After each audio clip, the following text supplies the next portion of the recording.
Moneymaking Matt, Ashley Calhoun, the OG Steve LaBelle, a lot of knowledge being dropped, but I always want to make sure that we put the spotlight on some special people when we go to different cities, because sometimes, again, we all have a voice with our music and our creation, but sometimes we don't have a voice to like get it out there or a platform to speak about the things we do. So I wanted to highlight these two lovely women and for what they've been doing, bringing some contributions to the music game.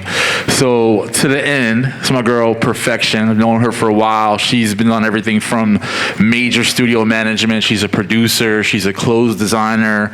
She's worked on projects with Bacardi, Beat Club, Timberland, Illmind, the list goes on. Clap your hands one time for my girl Perfxn, please.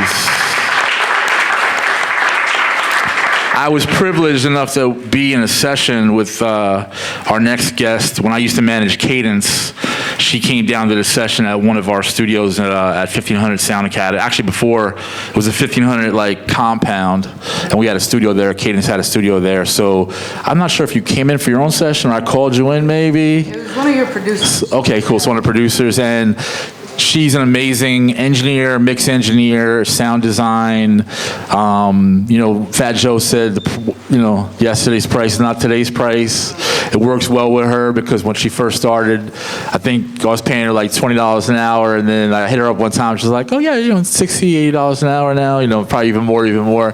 But this is Sian McCullen, amazing mix engineer. She's worked on a lot of major projects. Every time Illmind comes to town, she works with him. She's worked with just a bunch of different people. Get into all that as well. But I want to make sure we had somebody here on the mixing side of things to kind of talk about, sound quality and really understanding our sonics. And I think that's probably one of the most important things that we sometimes leave out in terms of like understanding sonics in general.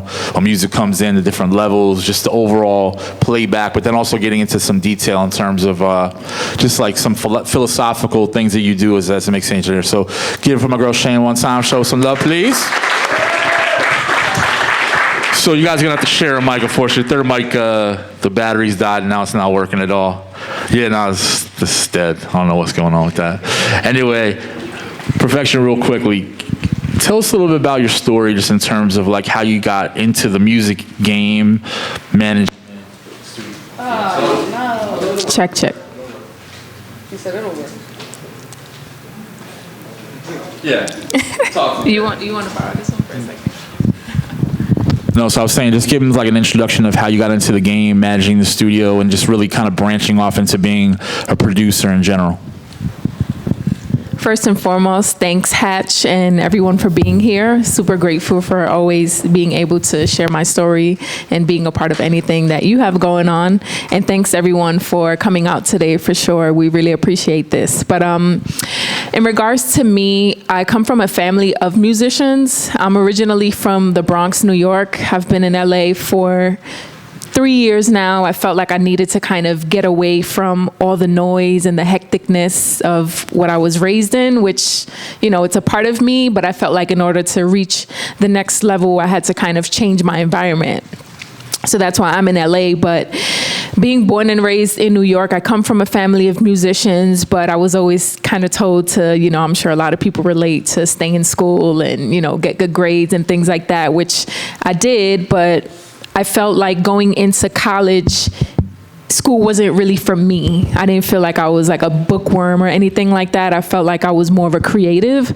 I actually went to college for forensic science. I think I used to watch too much CSI, but I went to school for forensic science because I was interested in it, but realized shortly after that I didn't love it. And, after having conversations with friends who were aspiring musicians as well, I felt like I love music, I love production, I love how it makes you feel, I love the sounds that kind of come together to make this sound and invoke emotion, and I wanted to be a part of that. I never felt like I was good at singing or rapping, and quite frankly, I never even wanted to try to.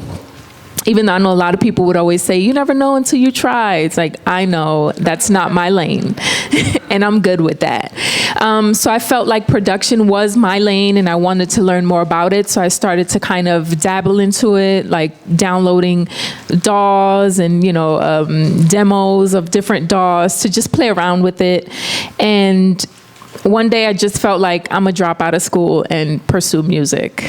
And I spoke to my dad, and he was like, well, is that what you really want to do? I'm like, well, you were a musician, so I'm sure you understand the love and passion that I would have for it. So everyone backed me, dropped out of college, and I decided to go to school to learn about the music industry and a bit more about production. So I was looking into like a kind of like a music school. And when I went to IAR, which was really big, RIP to IAR. It was a really big music school at the time, but when I went to speak to the counselors, I felt like it wasn't really the environment that I wanted to be in, because it felt too much like school. You know, like being in a class full of 20, 25 students, textbooks, that wasn't really what I felt like would be the best thing for me. I felt like I learned more one-on-one, two-on-one. So I had a friend who was an intern at a studio called Engine Room Audio in New York on Wall Street. And I knew him for years. And he told me, well, I interned at Engine Room. At this moment, I was actually working at a clothing store as my 9-to-5 to be able to make money. But the clothing store was in a popular area in New York called Soho. Not sure if some of you are aware of that, but I worked at the boutique, and a lot of people would come in who were pretty reputable, like people that worked at different publications, different like channels on TV, different like platforms. So I came across Angela Yee from the Breakfast Club. She was one of our clients, and she would come in regularly, and we just built a good relationship. She, would tell me, come hang out with me, come, to the club with me for my appearances. And I felt like, why not, So we built a good rapport, and ironically, she knew the owner of the studio, Engine Room. And my friend was like, well, I intern at Engine Room, and Angela, and Angela knows the manager of Engine Room, so it kind of makes sense. So I felt like, why not check the opportunity out? And when I went, I spoke to the studio owner, Scott, and we just hit it off, and I felt like this is the place I wanted to be. It was an actual recording facility with an SSL, multiple B rooms, and I felt like this is the place that I can learn, because I can be very hands-on versus just sitting in a classroom. I'm a very hands-on learner, so I quickly felt like it was for me. They had a program that was for about 5 months that taught you everything about, well, as much as you can learn in 5 months about engineering, mixing, production, music industry.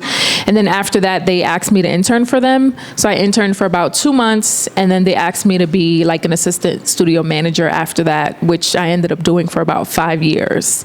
So all in all, I would say Engine Room was a great place for me to get a head start in, to learn more of the music business, the music industry, get my feet wet, network, meet people, touch the gear in real time, ask the engineers questions, and just build relationships in a network. So I would say that was the foundation for me. Obviously, I wanted to produce, and it's something that I was working on my own, but I also felt like, okay, I need to take it up a notch. I need to be in an environment where I can learn from people who know more than me, and that helped me out drastically. And after being there for about 5 years, I felt like I needed, again, to kind of, reach a new level or experience new things. So I ended up freelancing.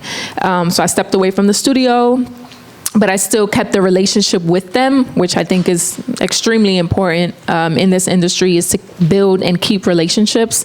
So I'm always fortunate to be able to go back to the studio and hang out or have sessions or ask questions. And, within the studio, I was able to build great relationships with other engineers, producers who are friends of mine, who I've collaborated with and have done great work, gotten placements with. So that's kind of the basis of my story. Okay. We'll get into more later. Give it up for Perfxn for being here.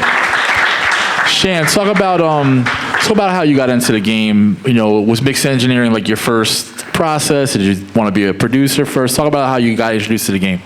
Yeah, I don't think anybody who's an engineer actually started off wanting to be an engineer. So like many other engineers, I started off producing. I downloaded a crack of FL when I was like 13. And yeah, you already know. We've all been there, recording on USB mics and Cool Edit Pro. And my friend was the rapper. I was the engineer. Like, you know, and I also grew up playing drums and being in like concert band. So always just like the love for music. My dad also like plays the bagpipes and piano, and so, you know, it's just kind of always there. But then I was pretty fortunate to actually just like my grandparents who I would visit in San Diego every summer. They lived very close to this small school called Media Tech, which was, shout out to Paris, which was a very small trade school that did a one-year audio and video program. So obviously I took the audio one. It was, I think my class started with 10 people. By the time we graduated, it was like down to 4 or 5, including me. So it was pretty small, and we got the chance to like be hands-on, like you mentioned, because it's definitely hard to learn that shit from a book. But one of the guys who was working there became my good friends and mentors, George. He was interning up here at Atlantic Studio, right around the corner from here. And then I guess they really, really needed engineers. In the time, I was like still living in San Diego, interning at other studios down there, but there's not really too much of a music scene going on there, unfortunately. So like, obviously, like all of us who are down there, we want to be working up here. So yeah, they needed engineers. They like bumped George up from an intern to an engineer, and then he was like, hey, do you want to get an interview? They interviewed me. They asked me, do you know Mixed and Key, and can you use Pro Tools? Yes and yes. Okay, you're hired. They gave me a session the next day. So that was pretty cool. Yeah, well, the first one was easy. The second session, they pulled the little switch and bait and switch on me. First session was super easy. The second session, I thought they were never gonna call me back. I totally fucked it up. Like, it was a really hard artist to work with, but it was cool. I was able to be there for a long time, still have my relationships with them. I just don't work out of that studio very often anymore. But what was a really big turning point for me was, I followed Illmind on Twitter, like, it's actually, a good mutual friend of ours. This is how we know each other. But he tweeted out one time randomly, I need an engineer. It was like, I need a young, hungry engineer for a week of 12-hour unpaid sessions. So it said unpaid. It put it all out there right there. And I was like, man, fuck it. I'm just going to respond. But the thing is, so no shade to Atlantic. They weren't paying that great when I first started working there. So I was still living in Oceanside, San Diego, which is right by Camp Pendleton.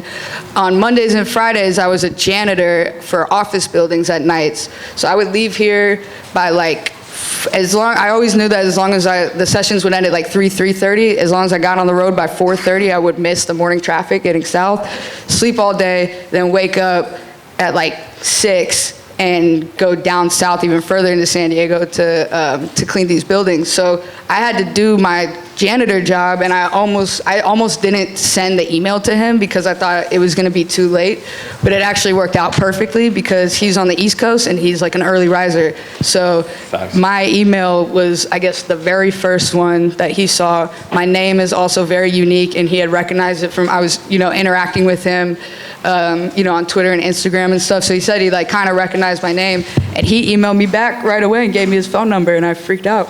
But through working with him and a lot of the people he's brought around, like John Mayer, Isaiah Rashad, just all these like really big names, and then also working at Atlantic and getting to meet people there, I was really able to kind of just develop a reputation. People like working with me, and started to see the value that I brought as an engineer. So that's kind of really how I stepped my foot in, but it takes time. I had to build up that reputation for sure, but it is definitely a good look when someone like Illmind is saying, this is my engineer, and posting you and tagging you with all these like big S1 and, Roger, who did all the keys on Sicko Mode, and like I'm right in he's like, Chad, get in the picture, and I'm right up front. He tagged me. Like, that's a good look, shit like that makes you look good. So I definitely started, that cosign was a very big turning point in my career for sure. Y'all know who Illmind is, right? Yeah. I mean, one of the more innovative producers, not only just production-wise, but just the things he does from a brand perspective and just a genuine individual. He truly loves working with creatives and being an influence and not necessarily getting much back in return for it. You know, he goes out of his way and above and beyond. You know, we actually, it is funny because we all have a relationship with Illmind, and we'll talk to Perfxn about that as well. But like, you know, he used to come on the road with us and judge events when he didn't really have many placements just yet. Like he had like a 50 Cent placement, I think he had a Lady Gaga remix or something. So, you know, he was always about branding and really making sure like whatever he did, he believed in, he put his name on it, he respected it, and it also helped him from moving around a lot because then people were like, oh, okay, Illmind, and he was accessible. You know, he was somebody who always returned to email or whatever. Nowadays, a little crazy. He's got this like chat GP thing where it's like he could give you could ask him any question and in real time AI will respond, but it's all his like experiences and yeah, like it's him really talking to you, but it's in AI fashion. So if you guys ever want some great advice, whatever, I would go check that out because it's an amazing platform. And I'm not the biggest fan of like AI in certain spaces, but for that, I think it really fits because you're able to get more out of somebody who can't give you all their attention, you know, all the time. So Pete, talk about your relationship with Ill, because I know you know, between Blab Chat and just, you know, working with him production-wise, like how's your experience been with Illmind as well? I mean, you know, I think anyone that works with Illmind can say that he's great. You know, he's always helping those who are coming up. He's always looking for a way to be innovative, what's new, what's hot. And that's one thing that I really admire about Illmind is I'm always surprised by the new things that he does, but I'm also not surprised at the same time because he's always looking to step away from the grain, you know? Yeah. So that's one thing that I love about Ill, and he's always super inclusive.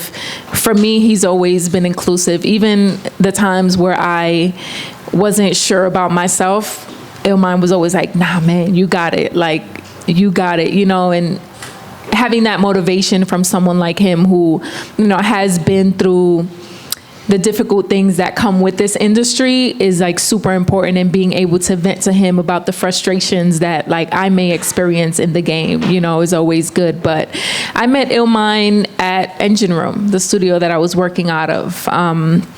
We used to have these crazy holiday parties in December every year, and we'd have everyone there. And they were hosted by Combat Jack. I'm not sure if anyone's familiar with him. Rest in peace. Yeah.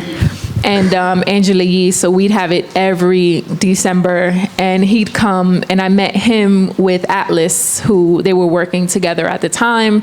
So, you know, we built a rapport, and there was a moment where Atlas reached out to me and was like, you know, we're revamping Blab Chat, the podcast, and, you know, we're looking for some people to be a part of it. So I was like, you know, sure, why not? And we did one episode, like as guests, me and Glam, who's also a super dope producer, and she's an artist as well.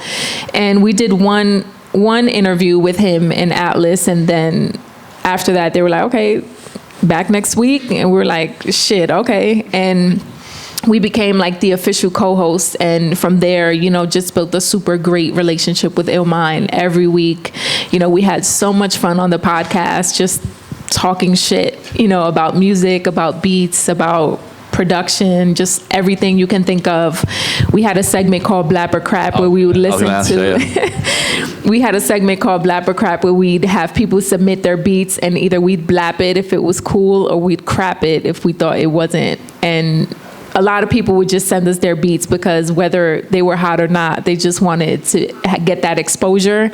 And people loved when we crapped them. Wow. Like, they were like, it just made me work harder, but it was just so much fun. And, you know, Illmind just built that environment of fun and knowledge, you know, that I really appreciated. And, you know, we just built the relationship after that. And I think for me, the one thing with Illmind is I never ask Illmind for anything. You know, what I have kind of done throughout my career is always be the person that is helpful versus asking what, like, you always want to ask, you always in your mind want to be like, what can I do for this person, or how can I contribute to something versus what can this person do for me? So my relationship with Illmind has always been like that. Like, we built a great rapport. It took a long time before we actually like sat down and worked on music together, you know, because it was just building an actual organic relationship that would be sustainable for years to come versus it being transactional.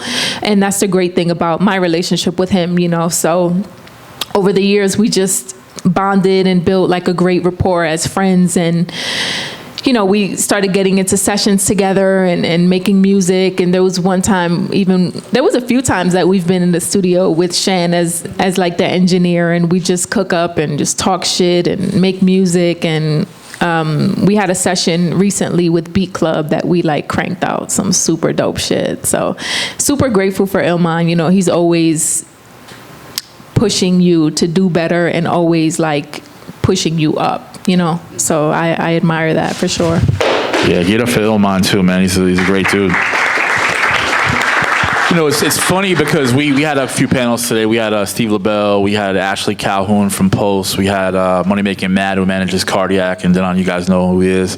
And there's always been like one common conversation throughout, and it's what you just said, like being of service or being a servant in certain situations. Like, if 5 people say it and they're all successful, it's just got to be right. You know what I'm saying? So it's something I've always done. It's something I still do. You know, I always try to make sure, like, if there's garbage that needs to be taken out, I don't give a fuck. I'm taking the garbage out. You know what I'm saying? And I think when people look at you and they see that you are willing to help in basically any occasion, not only does it become more of a leadership opportunity, but when people see that you lead and do what you say and do it unconditionally, I think you just a different respect for you, and people look at you differently. And now you're cool and they want you around, and you know, it's different. Like, I can't tell you how many times where I've been in sessions where I've seen people say something when they shouldn't have, overstep somebody's session and wanted to play records. Like, you got to learn something. Like, when you're in that room, there's a reason, and there's reasons why we have these moments about, okay, we had a great conversation. Oh, she's cool. Oh, she's an engineer too. We got to have her at the next session. And once you start working and you start seeing the ethic and you vibe and you start getting this feel, now you can't really get kicked out of that room. You feel what I'm saying? Like, I was telling my man Kev over here, like, if you can engineer, songwrite, produce, you know, help with vocal arrangement, and then you're a great servant, you can help people, no one is going to kick you out of the room, as long as you're a cool person. You know what I'm saying? Like, it's just one of those things where you can be successful at a certain level just because you have those things in your toolbox for the most part. So, and like, reading the room is a very important skill to like grow. And a lot of people don't know how to read a room, and that's just something that doesn't take any technical experience or anything like that, you know? Like, anybody can build that skill, and that's one of the most important skills that you will build and have in the music industry, is being able to read a room. Like, I've been in rooms with some of the biggest people, and I've kept it quiet and knew, like, okay, this is not the moment for me to kind of like overstep my boundaries or try to show out, you know? Just because you're in a room doesn't necessarily mean that that's the moment that you have to kind of speak up. You know, you have to know who's in a room, who you're speaking to, what you want to say, what you should and shouldn't say. You know, that's a big skill. Absolutely. Let's talk a little bit about the elephant in the room. This is a very male-dominated industry. You know, you guys have been working at your craft for quite a bit of time. What are some of the challenges that you have faced just by being a female creator? You want to go first? You could go either way. They judge us for our looks and not for our skill. Like, that's really what it comes. I can't tell you how many times, especially working in hip hop, it's not even about race, because a white dude could be your engineer, an Asian guy could be your producer. They're gonna walk in and dap those guys up, be like, assume that they're meant to be there, because they are. They're in the room. If you're in the room, you're supposed to be there. But as soon as one of us is in the chair, They walk in. I'm the only person in the room. Pro Tools is up on the computer. I'm sitting at the desk. Where's my engineer? I'm like, hey, man, I'm right fucking here. You know? Check the credits, bitch. Yeah, exactly. But it's cool because within the first 5-10 minutes, now for me this doesn't happen as much, but it happens so often early on in my career. You know, so it doesn't happen so much now because of like most people who are working with me kind of have heard of me or have worked with me before, whatever. But you know, within the first 10 minutes of recording, they're like, "Oh, she's kind of nice." I'm like, "Yeah, I am. I am pretty good at my job. That's why I'm here. That's why whoever set up this session hired me to be here." Like, so, and then I know what you're probably going to talk about. Yeah, I mean, it's the typical, like, trying to mix business with pleasure. You know, I feel like a lot of men think just because they're in a room with a woman that means that you can mix business with pleasure, you know, but we're not here for that. I think for me, I've definitely dealt with that in the music industry, where guys would try to, you know, finesse their way and be friendly to kind of like lead things in that direction. But I'm very good at like shutting it down indirectly. But I also will say that I've been fortunate and blessed to be able to get a lot of opportunities from men in the industry. I would say because it's a male-dominated industry, I've worked more so with a lot of men in the production space than I have women.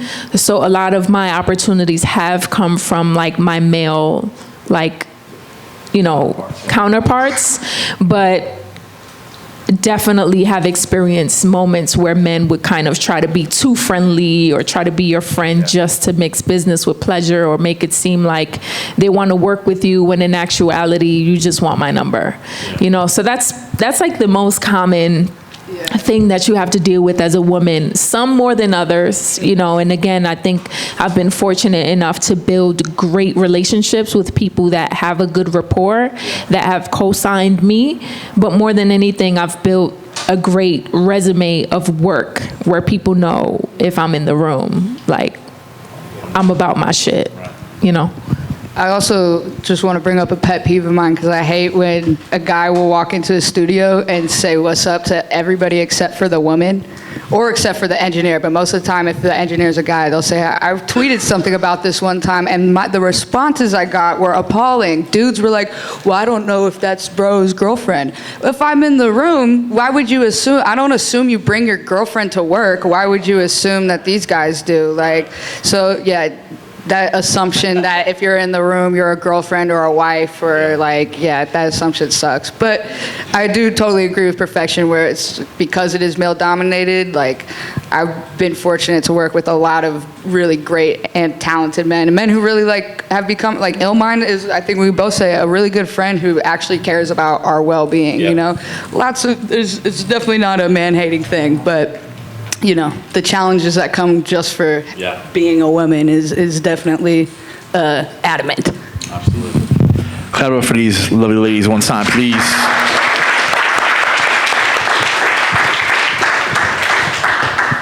You know, in this day and age, there's a lot of, you know, moving around digitally, you know what I'm saying? A lot of people working online, a lot of people making connections and trying to build relationships online. How have you guys utilized, whether it be social media or just emails or text, like how have you utilized that to help you in your career and build relationships in general?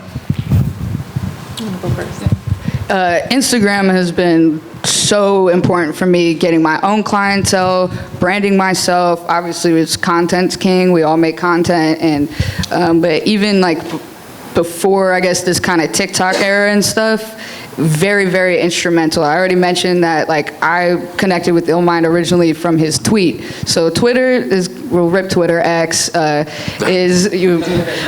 whatever, you know, is very helpful too. But for me, Instagram has been super, super important. And lately just doing like collab sessions and stuff, I've been using Zoom a lot. And just, I kind of thought when people first started doing that, I was like, how does that work? But I'm on that page now. It's a really cool way to connect with somebody from another state, another country. You can send them loops, they can send you acapellas. You can, if you have audio movers, you can share your screen and you can record someone remotely. There's a lot of opportunity with that, and there's really no excuse now. When people are like, oh, I live in the middle of Montana and there's nobody to work with. They're just not in Montana, so you probably just gotta go online. You just have to show the initiative to do that. But I think also just not being shy, being being professional, but being confident. If you wanna reach out to somebody, you can DM them. The message button is right there. Doesn't mean they're gonna read it or you're gonna get a response, but you won't know if you don't do it. Yeah. So as long as you have a high chance, and a lot of these people are on their phones we all are on our phones every day, so they see it. They probably see it. So, as long as you come correct, the chances of you getting a response these days are pretty high. So I would definitely recommend that, you guys utilize that and take full advantage of it, because I don't think Instagram's gonna be free forever, so. I think the biggest thing for me was learning how to brand myself on socials, because everything, like you said, Hatch, is digital. So if you're not essentially meeting all these people in person, the best way to kind of come across them is digitally, and thinking about how can I brand myself, what does my content look like, how can I position myself in the space that I want to be in for people to acknowledge me and my work. So I think right now I'm in a position of rebranding myself and figuring out what that content is, because I'm not gonna lie, the whole content game is pretty exhausting, where you have to spend all day making content for other people to see that you're working, right? Or for someone to want to reach out to you. But unfortunately, that's the day and age that we're in, right? Everything is digital. We're not looking at TVs anymore. I mean, unless for me, I'm streaming something, we're not watching, music videos on TV or interviews on TV for the most part. Everything is on social. So, for me, it's what does branding myself look like now in 2023 compared to what it did 2 years ago, So I think that's one of the most important things, is figuring out how to brand yourself in a way that speaks to you. Because there's so much content out there that you can recreate it, but it might not be authentic to you or your audience, So it's figuring out how you can showcase your talent in an organic way, in a simple way that works for you, that you can continue to repeat it. And then also, like you were saying, is reaching out to people. Sending a message is super easy. I've learned over the years to not take things personally when someone doesn't reach out to you. I think that's one of the most important things, but also learning how to reach out to people the right way. So those two things I would say. And it's crazy because there's actually a lot of hacks, and I'll give you a little quick gem. So I do this thing called exhaust the office. That's my mentality when I do this one thing. So when I used to shop beats a lot, whether it be for Focus or whoever I was managing at the time, whenever I went into the office physically, I would make friends with everybody. I would make sure I acknowledged the assistant, the free intern that was moving shit around, the person maybe in the marketing department that might have been sitting in the same area. I always try to make sure I made friends with everybody, invite them out to the event, show them love, get them a drink here or there. Now, next thing you know, I'm going in the office and everybody knows who I am. They remember the respect I showed to what they were doing. And, anytime I would email or call, everybody would respond because they just knew that I had a specific respect for them. On the digital side of things, what I do is, a lot of y'all want to work with a lot of big artists, right? You want to work with a Travis Scott or whoever it may be. These guys got 30 million followers. No matter, even if you wanted to see your message, you couldn't see it. But there's the manager who might only have 5,000 followers. There's the engineer who might only have 2,500 followers. There's the best friend who's rolling weed in the post that he tagged that wants to bring him a dope record so he could be the next A&R. You know what I'm saying? So it's about finding that like 5 degrees or 6 degrees of separation where you reach out to these people and you keep it short and sweet. Hey, my name is Jay Hatch. I work with its producer. I really feel like he fits the, the style of your artist. Would love to send you some music. What's the best way to do that? And again, we talked about it earlier about not like asking open-ended questions versus asking a question they can say yes or no to. So instead of saying, can I send you some music? No, you say, what's the best way I can send you music? That way they have to give you some sort of response, and if not, they look like an asshole, you know what I'm saying? And again, to Perfxn's point, like not everybody's gonna respond, but if you follow them, maybe you make some comments on their page, be genuine and respectful, show love if they're like, hey, I got a place with so-and-so, yo, bro, congratulations, been seeing your store. Like, you gotta realize, like, that's almost like the new way of communication on a daily basis. Like, you're using these platforms to have actual conversations. You're not physically talking to the person, but you're doing it in a way where they're able to kind of see through, because a lot of times, those people fire emoji or, 100% or muscle, whatever the fuck it is, you know what I'm saying? Like, and you're like, okay, but that's not memorable to me. To me, it's about like creating a moment somewhere where somebody go back, oh yeah, I saw you like some of my joints. That's dope, you know what I'm saying? And I think also thinking about it in a way where you can turn that digital conversation into a real life conversation. So, one thing you can do is, if the person is hosting an event or having something that you can like show up to in real life, that's really beneficial also, and kind of tying it into the digital aspect, like you also can't be weird. Like that's like an important thing, is not being weird, showing up to an event and being fucking weird.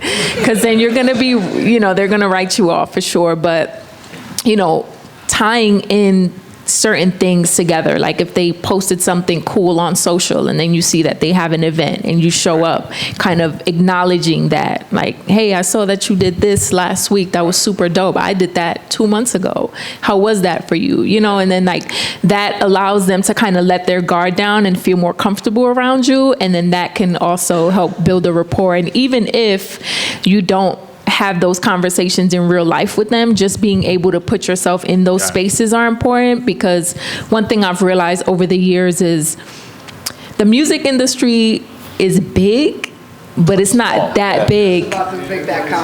You know what I mean? Like, it's big, but it's not that big. So once you're in it and you're kind of in these spaces where these people are, you're more than likely going to see them more than once. So it's like using that to your advantage and thinking of it that way. I've never been like offended if I didn't speak to someone or didn't have the opportunity, because in my mind it was always like, I'll see them again, and more than likely I'd see them 3, 4, 5 times. That's exactly what I think somebody said earlier about Ashley. Yeah, like just being, present sometimes, and just getting out of, getting outside a little bit, and not being so conformed to being in your room and working from remote access, and saying when somebody says, hey, come out to this event, and then you're like, I don't know if I should go, then you decide to go, and you meet somebody that might connect you to the next portion of what you're trying to do. So even for me today, I met Steve. I used to engineer Diggy Simmons at Atlantic, and Steve was like managing A&R or whatever, and he would come to the studio. We'd never really had a very long conversation, but even today, like, Hatch, was like, oh, hey, you remember Shane? I'm like, hey, we met a long time ago, man. Like, good to see you again. And I'm gonna send that motherfucker an email today with my resume and be like, hey, if you ever need an engineer, like, it all comes back full circle. And who knows, maybe I'll see him again at some other random event when, you just never know. It's really, really, really small. So it could go good, like what we're talking about, but that means it can also go bad. So like she said, don't be fucking weird, because if you get that reputation, or if somebody's like, oh, like that's that person, like, then that person you gotta leave the room. You gotta go. Yeah, y'all gotta leave. Like, this person knows that person knows that person. It's gonna get around. Your reputation is really like your resume. So just keep that in mind. Cool, dope. We got about 15 more minutes. I want to ask a couple more questions. So you've been working with B Club a little bit, right? You had the opportunity to be in a room with Timberland and do some work with Boy Wonder, and then you also worked on a project for Bacardi. Can you speak about that? So the Bacardi campaign, so first, Timberland, the way I met Timberland was digitally. So I'm not sure if anyone knows his A&R, Eric, who works with him on Beat Club. But Eric reached out to me on Instagram years ago. He was a fan of my work, and then all of a sudden, Timbo starts following me, and I'm like, okay. Is this really Timberland? It really was. It's a fake checkboard. It really was. So I don't know how that happened exactly. I figured maybe Eric was like scouting for new talent, or, you know, maybe just coincidentally it happened at the same time. But they both reached out to me, and Timbo started following me. He was like, your shit's dope. He asked me to send him beats, so I did. And then that kind of built up, you know, a rapport with him and his team. And they had an opportunity to do a campaign with Native Instruments. It was Beat Club and Native Instruments, where they created their custom, it was like a custom 25 key MIDI with Native Instruments, and they did a campaign surrounding it, and Timbo wanted me to be a part of it. So I was the only woman actually a part of that campaign / commercial for it. It had like Rance, Tiny, I forget who else. It was a few people. We did it a couple years ago, but that was super dope, and just continued the relationship with Tim, would send him music, and he actually invited me to the studio one day, which was pretty fucking iconic. Like, yeah, Justin Timberlake was there. It was like sick, and like, I didn't know what I was walking into. He was just like, pull up, and I was like, I'm fucking pulling up. And it was like a pretty legendary night, for sure. So just building that relationship with him, you know, sending him stuff, like asking him for advice and things like that. And then when it came to Boy Wonder, he works with Bacardi. Not sure exactly if he has a partnership with them. He might, I don't want to overspeak that because I'm not sure, but he was doing a project with them, and they were looking to highlight women producers in the industry, because the campaign wanted to highlight the kind of like the lack of diversity of women producers in the industry, where I don't know if the number has shifted from then, but at the time only 2% of music was produced by women. Not sung, not engineered, not like rapped, but produced by women. So they kind of wanted to highlight female producers and kind of shift the narrative of that conversation. And Boy Wonder was kind of at the forefront in that campaign with them. So back to speaking about the digital lane, at this point we were in the pandemic, everyone was stuck at home, Clubhouse became like a super thing, and Boy Wonder randomly just did like these beat battles on Clubhouse. And I was like, fuck it, I'ma just, cause you know at that point you can kind of like ask to be a speaker. So I asked to be a speaker, and he was like, okay, shit. Like, and a few of his producer homies that were kind of judging the beat battle I already knew, who were like reputable producers. So they were like, yeah, Perfxn, bring her up. So I just played like some beats, and I won that weekend, and then they did it the next weekend, and I won that one. So I was just like playing shit, you know, and a lot of people were in the room. So a lot of people would message me like, yo, those beats were crazy. And then maybe 6 months after that,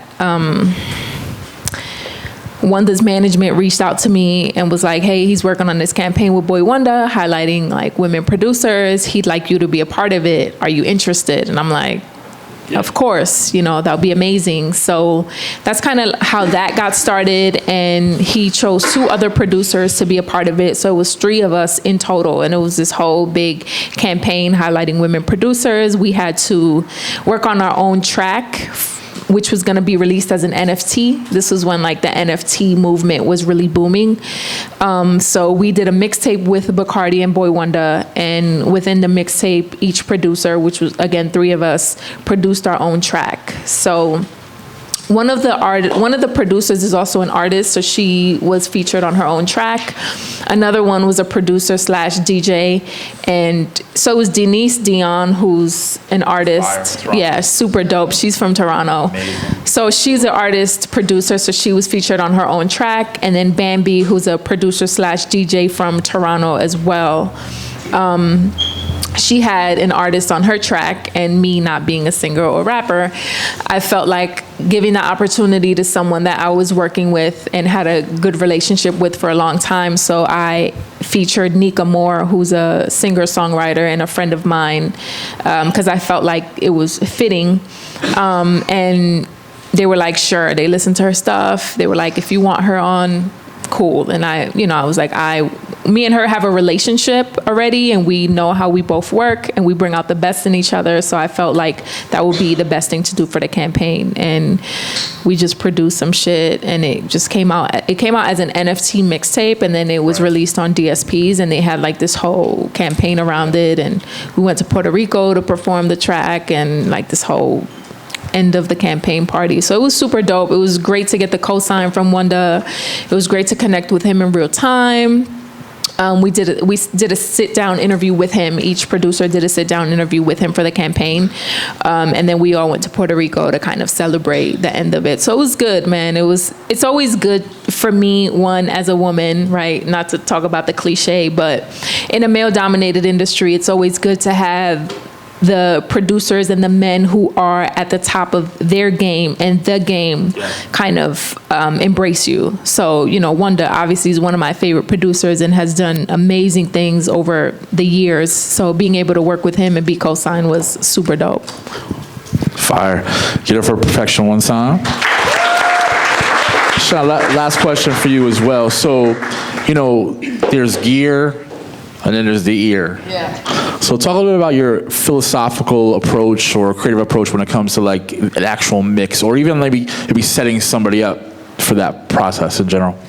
Man, I'm so like, again, you just said it. It's not the gear, it's the ear. I'm so like, you don't need to, people just use every excuse in the book to like not get a song done, right? Oh, it was recorded on this mic and I usually like to record on this mic. Like, shut up, just record the song and put it in Pro Tools. Feeling is something that you can't like really describe, so I'm not really sure 100% where I'm going with this, but I know y'all kind of get what I mean. Like, you really just have to feel it. People, when you go online, especially, I'm sure if a lot of you guys are artists who record yourselves, there's so many YouTube tutorials out these days. It's like telling you, or all these new TikToks, this is the secret sauce the top producers don't want to tell you, and then they're just trying to sell a course, and it's so much overwhelming information, and a lot of it is very analytical. Like, you need, your frequencies need to be at this number, and your decibel needs to be at this, or your kick and your snare, and blah, blah, blah. Like, that shit is important, don't get me wrong. The technical aspect is there for a reason, but do not let that shit, like, blind you. You have to really just go with your gut. Treat it as part of the creative process, just as you do the production and the recording of it. Mixing is just as much as the artistic process as those parts are too, and so is mastering.